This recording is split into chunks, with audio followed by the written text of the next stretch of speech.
Hello guys, welcome to my channel Learn Easy English Language। Hi friends, आज से हम सीखेंगे इंग्लिश ग्रामर। ग्रामर में सबसे पहले हम जानेंगे लैंग्वेज क्या होती है, उसके बाद हम आगे बढ़ेंगे। पहले उसकी डेफिनेशन देखते हैं। Language is the only way to communicate our thoughts, feelings and emotions etcetera to the people. भाषा हमारे विचारों, भावनाओं आदि को लोगों तक पहुंचाने का एकमात्र तरीका है। जब हम अपने जज्बात, आइडियाज़, फीलिंग्स, एहसासात को लोगों तक पहुंचाते हैं, जिस ज़रिए या जिस मीडियम से हम पहुंचाते हैं वही लैंग्वेज कहलाती है, जबकि उसका तरीका, मीडियम अलग अलग भी हो सकता है। आइए देखते हैं कुछ उसके तरीके। एक बात का और ख्याल रखें कि कोई भी डेफिनेशन अपने आप में कंप्लीट नहीं होती है, उसमें कोई खामियां भी हो सकती हैं। पहला मीडियम है स्पीच। इसमें हम अपनी बात, अपने ख्यालात, अपने जज्बात लोगों तक अपनी ज़ुबान के ज़रिए बोलकर पहुंचाते हैं। दूसरा मीडियम है राइटिंग। इसमें हम अपने जज्बात, ख्यालात, आइडियाज़ को लोगों तक लिख कर पहुँचाते हैं। एग्ज़ामिनेशन में हम अपनी बात टीचर्स को लिख कर पहुँचाते हैं, या अगर कोई शख्स दूर हो तो हम उसे चैट के ज़रिए अपनी बात पहुँचाते हैं। अगला मीडियम है बॉडी लैंग्वेज। बॉडी लैंग्वेज में हम अपने जिस्म के ज़रिए से बात करते हैं, ना तो हम उसमें कुछ लिखते हैं और ना कुछ बोलते ही हैं।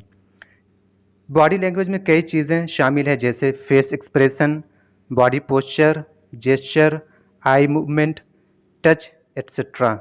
फेस एक्सप्रेशन ये है कि अगर कोई शख्स गुस्से में है या खुश है या नाराज़ है तो हम उसके चेहरे से पढ़ लेते हैं कि वो शख्स गुस्से में है या नाराज़ है। उसको कहते हैं बॉडी लैंग्वेज, फेस एक्सप्रेशन।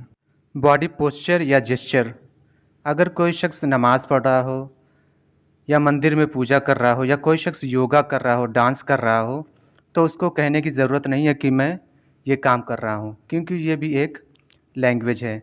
जब बच्चे छोटे होते हैं, जब किसी को देखते हैं ये सब अमल करते हैं, तो उसे बताना पड़ता है कि ये चीज़ क्या है, क्योंकि वो नहीं जानते हैं, इसलिए उन्हें बताना पड़ता है। आई मूवमेंट, आँखों की हरकत से बात करना। ये तो हम सबको पता है आँखों की हरकत से क्या क्या काम होते हैं।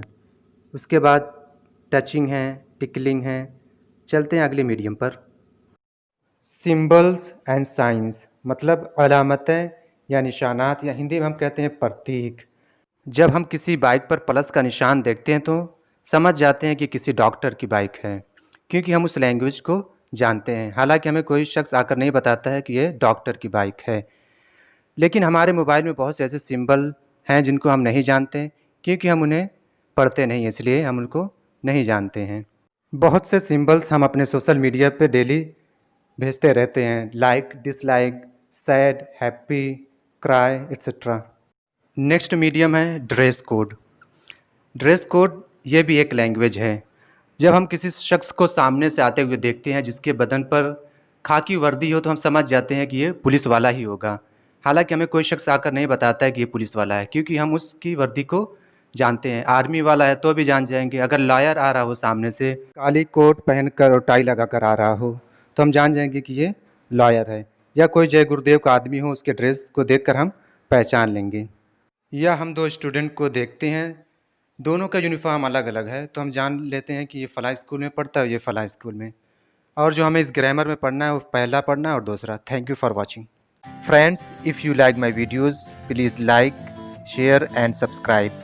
If you want to get notification from my channel, please hit the bell icon for more videos.